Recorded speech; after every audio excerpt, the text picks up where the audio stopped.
सन्निकर्षोत्रमर्त्यानाम अनादरण कारणम गांगम हित्वा यथान्यम्भस तत्रात्यो याति शुद्धये। देवर्षि नारद कहते हैं कि दसम स्कंद के 84वां अध्याय 31वां श्लोक, सन्निकर्षोत्रमर्त्यानाम अनादरण कारणम। देवर्षि नारद कहते हैं क्योंकि वसुदेव जी प्रश्न कर रहे थे, वसुदेव जी प्रश्न कर रहे हैं कि कर्म के विषय में, और देवर्षि नारद से कि कैसे कर्म करके और कर्म से कैसे मुक्त हुआ जाए, कर्म को कैसे विनष्ट किया जाए। अब ये सब प्रश्न करते हुए देवर्षि नारद हंसे और उन्होंने विचार किया कि स्वयं भगवान कृष्ण जिनके पुत्र होकर के आए हैं, वसुदेव नंदन वासुदेव कहते हैं, और उन भगवान श्री कृष्ण के होते हुए भी वसुदेव जी हमसे प्रश्न कर रहे हैं। इसलिए पहले देवर्षि नारद ने क्या कहा, सन्निकर्षोत्रमर्त्यानाम अनादरण कारणम गांगम हित्वा यथान्यम्भस तत्रात्यो याति शुद्धये। ये सब हमारे लिए भी बहुत ज़्यादा ज़रूरी है। ऐसा नहीं है केवल वसुदेव जी के लिए बोल दिया, बोले जिनके यहाँ स्वयं भगवान विराजमान हैं वे हमसे प्रश्न कर रहे हैं। ये तो उसी प्रकार से है जैसे कोई व्यक्ति गंगा के निकट रहे और गंगा जी के निकट रह करके वो व्यक्ति अन्य तीर्थ स्थान की या किसी अन्य स्थान की अभिलाषा रखता है कि गंगा जी के किनारे तो रह ही रहे हैं, ऐसा करते हैं हरिद्वार और घुमाते हैं। बोले क्यों, हरिद्वार में क्या अलग गंगा जी है? ये बताता है सन्निकर्षो मर्त्याना शुद्ध है, अर्थात कि किसी व्यक्ति की अत्यंत निकटता या अति परिचयता। प्रीत घटे नित्य के घर जाई, बोला ना, प्रीत घटे नित्य के घर जाई का अर्थ क्या है कि जब आप किसी के यहाँ डेली जाते हो तो उसके फिर क्या होता है, प्रीत घट जाती है। जैसे जमाई शादी वादी हो के जब पहली बार ससुराल आता है तो एक अलग खातिर होती है, और दूसरी बार आएगा तो भी अलग खातिर होगी, पर उसमें आने जाने में बड़ा डिस्टेंस होना चाहिए। यदि सोचो ऐसा हो कि जमाई हर 5वें दिन हर चौथे दिन टंगे ही रहें तो ससुराल में हाँ ठीक है, पहले पूड़ी खवाएंगे फिर बाद में रोटी पे ही आ जाएंगे। बोले हाँ तो ठीक है, इनका तो डेली है। बोले अब क्या करें, ये गांव के लोग बहुत अच्छे से समझेंगे इस बात को। ये होता है कि यदि अति परिचयता हो जाती है तो इसीलिए गांव में इसीलिए बेटी को बार बार ऐसे घर जाने नहीं देते थे, क्योंकि वो जाएगी तो उसका पति भी जाएगा ना, पति जाएगा तो फिर अति परिचयता हो जाएगी। फिर वो रिश्ते में क्या है, वो जो दूर रह करके फिर उसके बाद जो मिलाप होता है और फिर जो प्रसन्नता होती है उसकी एक अलग बात होती है। चौथे दिन 5वें दिन तो अति परिचयता, किसी व्यक्ति से जब हमारी अति परिचयता हो जाती है तब हम उसके प्रति अनादर भाव करने लग जाते हैं, अनादरण। और ये होता है अनादर, किसी के प्रति अनादर जो कारण है वो अति परिचयता भी उनमें से एक कारण है, किसी व्यक्ति के प्रति अनादर। इसीलिए गुरु अग्नि राजा, इनके क्या कहो, इनके ज़्यादा सन्निकट में मत आओ और ज़्यादा दूर भी मत जाओ, मध्यस्थ। इसीलिए अति परिचयता, जब किसी से ज़्यादा व्यक्ति का मिलन घुलन हो जाता है तो फिर उसकी वो फिर इतनी वो नहीं रखता अपने मन में आदर भाव, अति परिचयता हो जाने से अवज्ञा के लक्षण प्रकट होते हैं। ये ज़्यादातर शिष्यों में पाया जाता है।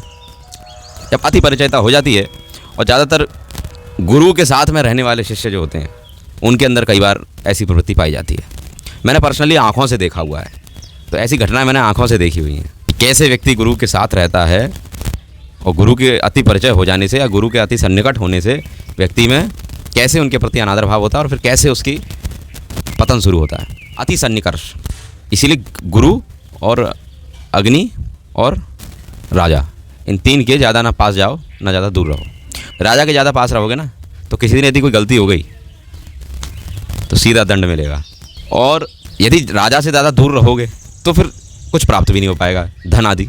राजा के ज़्यादा दूर रहोगे तो उसको पता ही नहीं ना मेरी प्रजा में कोई ये व्यक्ति भी है। तो राजा के ना ज़्यादा सन्निकट पर रहो ना ज़्यादा दूर रहो। ज़्यादा सन्निकट घुसोगे तो फिर जब समय आएगा कुछ गलती हुई तो दंड भी अत्यंत भयानक मिल सकता है, और ज़्यादा दूर रहोगे तो राजा तो भेंट प्रदान करता है कई बार सेवकों को या किसी प्रकार से भी, तो वो सारी चीज़ें वो प्रदान नहीं करेगा और तुम क्योंकि हो गए नहीं, ज़्यादा दूर हो।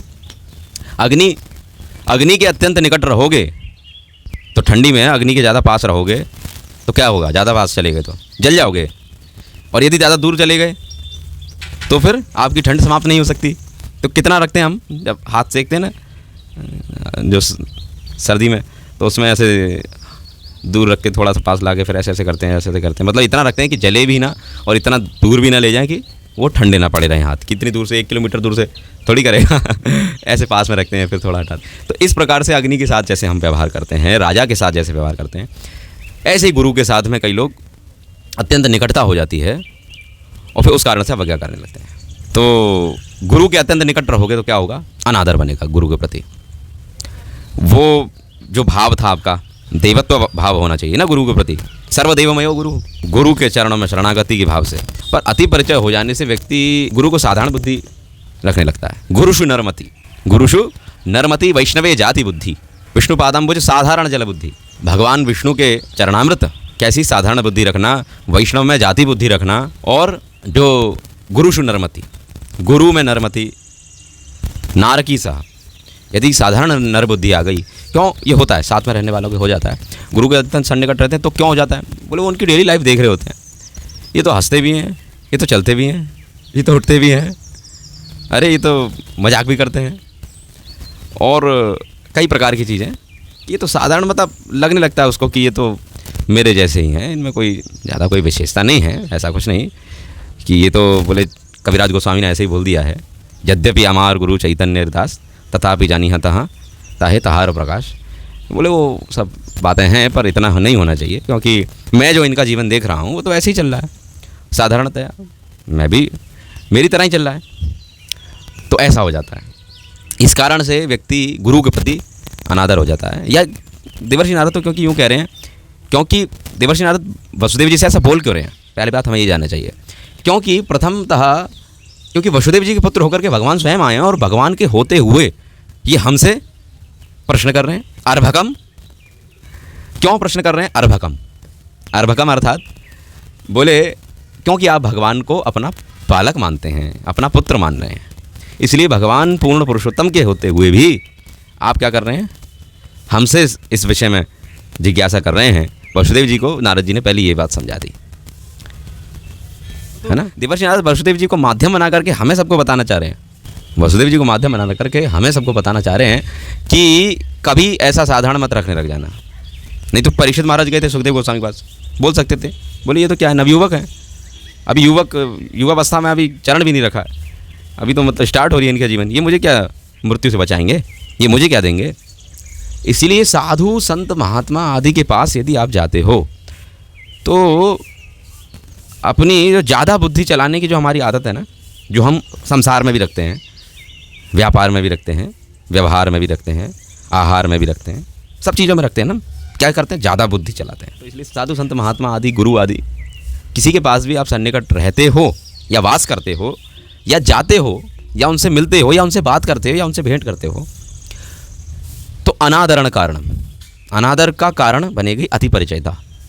तो इसलिए उनसे ये मत समझ लेना कि मैं तो इनको अच्छी तरह से, कई बार होता है बोले अरे वो तो अच्छी तरह से हमारे जानकार है, बोले नहीं जानते तुम, अभी हमेशा ये बुद्धि रखनी पड़ेगी। और सदैव जिज्ञासु की भांति एक शिष्य, एक सद शिष्य और एक सच्चा जो जिज्ञासु व्यक्ति होता है उसकी भांति आपको जाना पड़ेगा। ज़्यादा बुद्धि यदि लगाओगे तो फिर वो ठीक है, वो सामने से बोलेंगे ठीक है आप ज़्यादा बुद्धि प्रयोग कर रहे हो, कर लो, अपनी बुद्धि का भी प्रयोग करो, कितना करते हो, है ना। इसलिए कभी किसी महात्मा से मिलो तो समझो कि मैं इनके सामने कुछ भी नहीं। जो श्रील प्रभुपाद की वाणी कितनी सुलभ है, पर हम श्रवण करने में हमारी रुचि नहीं। श्रीमद् भगवद गीता कितनी सुलभ है, हैं, पर अनादरात बुद्धि, अनादरण कारणम। क्यों? क्योंकि अति परिचयता हो गई है। भगवद गीता आजकल की तो भगवद गीता मैं जानता हूँ, ओके, तो तुम मुझे क्या सिखाओगे? अंग्रेजी बोलने वाले ऐसे बोलते ना, मैं जानता हूँ, तुम मुझे क्या सिखाओ? भगवद गीता कुकू FM पे सुनाऊँ? अति सुलभ है, अति परिचयता है। इसलिए ग्रंथ जो श्रीमद् भगवद गीता, श्रील प्रभुपाद की वाणी आज उपस्थित है हमारे पास। अनादरण कारणम, अति परिचयता। ऐसा लगता है कि प्रभुपाद तो हमारे मित्र ही थे। अरे आचार्य लोग सब जो उपस्थित होकर के आए हैं, इनका हम अनादर बुद्धि इतनी करें नहीं, क्यों हो गई? क्योंकि अति परिचयता। अभी जानो, अभी परिचयता, सन्निकर्ष मत समझो। अभी ज़्यादा आप सन्निकर्ष, उनकी ज़्यादा सन्निधि में जो आ गए हो, जो ज़्यादा एक जो घुलना मिलना जो ज़्यादा हो गया है महात्माओं से, उसको वो मत समझो।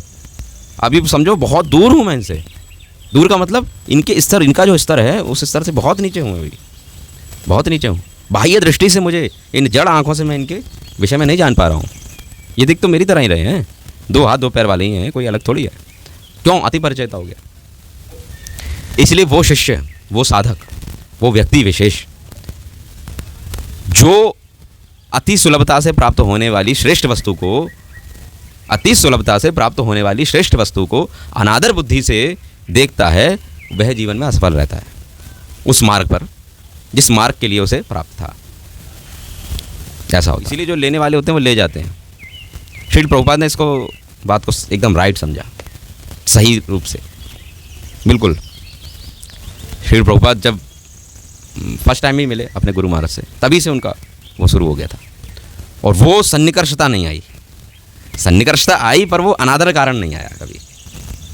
तभी तो मतलब एक आदेश पर क्या है, लगा दिया, झोंक दिया अपने आप को, झोंक दिया, लगा नहीं दिया, झोंक दिया। झोंकने में क्या होता है पता है? झोंकने का मतलब क्या होता है? अग्नि जल रही है कहीं, उसमें आप कूद पड़े तो क्या बचेगा? कुछ बचेगा नहीं, मतलब आपका कुछ बचा ही नहीं। तो श्रील प्रभुपाद का अपना कुछ बचा ही नहीं, शरीर वरीर सब कुछ साथ नहीं दे रहा, कुछ भी नहीं दे रहा। गुरु महाराज है राज्ञा, प्रभुपाद है राज्ञा, उनके लिए प्रभुपाद वो है ना, प्रभुपाद है राज्ञा। इसीलिए स्वामी महाराज प्रभुपाद ने जो शिष्य का वो दिया, एक उदाहरण प्रस्तुत किया, तो ऐसे ही हमें अब ऐसे ही इसको यदि हम अन्य उससे देखें तो अति सन्निकर्षता होने से क्या होता है? अनादर का कारण होता है। अब अनादर का कारण जो है वो क्यों होता है? तो देवर्षि नारद कहते हैं कि हित्वा गंगा यथान्याम्भस तत्रात्यो याति शुद्धे, तत्र अति याति शुद्धे। याति अर्थात जाना, शुद्धे अर्थात शुद्धि के लिए, अनादरण कारणम।